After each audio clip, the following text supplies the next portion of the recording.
আসসালামু আলাইকুম রহমতুল্লাহ।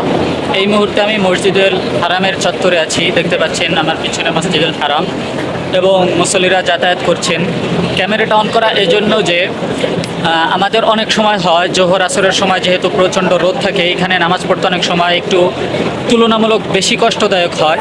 এজন্য আপনাদেরকে আমি মসজিদুল আবু বকর রাদিয়াল্লাহু তাআলা আনহু চিনিয়ে দেব, যেন আপনারা এইখানে অনেক সময় হবে সেখানে যে আপনাদের নামাজ কালাম পড়তে হবে, যেন তুলনামূলক কষ্ট কম হবে। আমি ভিডিওতে দেখানোর চেষ্টা করব মসজিদে আবু বকর রাদিয়াল্লাহু তাআলা আনহু কেমন। সেখানে মুকাইফ অর্থাৎ এসি সেট করা আছে, কষ্ট করে রোদের মধ্যে নামাজ পড়তে হবে না। তো চলুন আমরা মসজিদে আবু বকর চিনে আসি।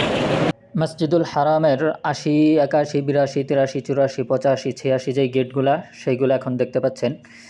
এর ঠিক সামনেই যেই বিল্ডিংটা, সেই বিল্ডিংয়েই মসজিদ আবু বকর রাদিয়াল্লাহু তাআলা আনহু নির্মাণ করা হয়েছে। দুই পাশেই বিল্ডিংয়ের উভয় পাশেই, ওই যে উপরে দেখতে পাচ্ছেন, এক পাশে দেখাচ্ছে আর কি কেএফসি। সহজ লোকেশন হচ্ছে মসজিদুল হারামের চত্বরটার পরে যে কেএফসিটা, ওই বিল্ডিংয়েই। এখানে ওঠার জন্য হচ্ছে এর পাশ দিয়ে এসে ওই যে উপরে এসকেলেটর উঠে গেছে, এদিক দিয়ে উঠতে হবে। মোট 3টা এসকেলেটর পার হবার পরে মসজিদে আবু বকর রাদিয়াল্লাহু তাআলা আনহু পাওয়া যাবে আর কি। তো চলুন যাওয়া যাক।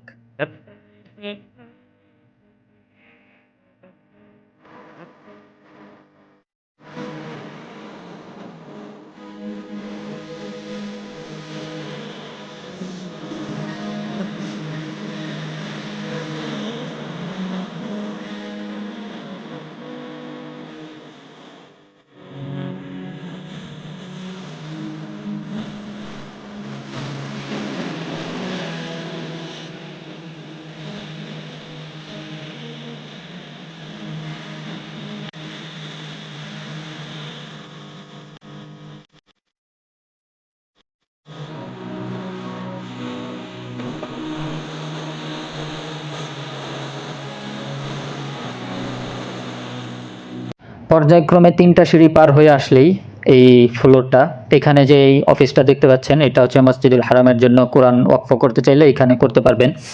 তার পাশেই এই যে মসজিদ আবু বকর রাদিয়াল্লাহু তাআলা আনহু, এই যে গেট, এটাই মসজিদ আবু বকর রাদিয়াল্লাহু তাআলা আনহুর গেট।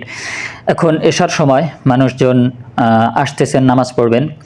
বলে রাখি যে মসজিদে আবু বকর রাদিয়াল্লাহু তাআলা আনহু পর্যাপ্ত জায়গা নিয়ে, অনেক বড় বিশাল স্পেস, এখানে এসি করা আছে। আর আরেকটা ইনফরমেশন, সেটা হচ্ছে অনেকেই ভাবতে পারেন যে হেরামে এসে অন্য মসজিদে কেন নামাজ পড়ব। সেটা হচ্ছে এখানে কিন্তু হেরামের সাথেই ইক্তেদা করে, এই মসজিদে নামাজ হয় হেরামের সাথেই। তো মসজিদের আকৃতিও বিশাল এবং মনোরম পরিবেশ। সাইডে কিংবা সামনে গেলে আপনি সরাসরি হেরামের ভিউ পাবেন। সাদা কাপড় লাখো হাজির সঙ্গে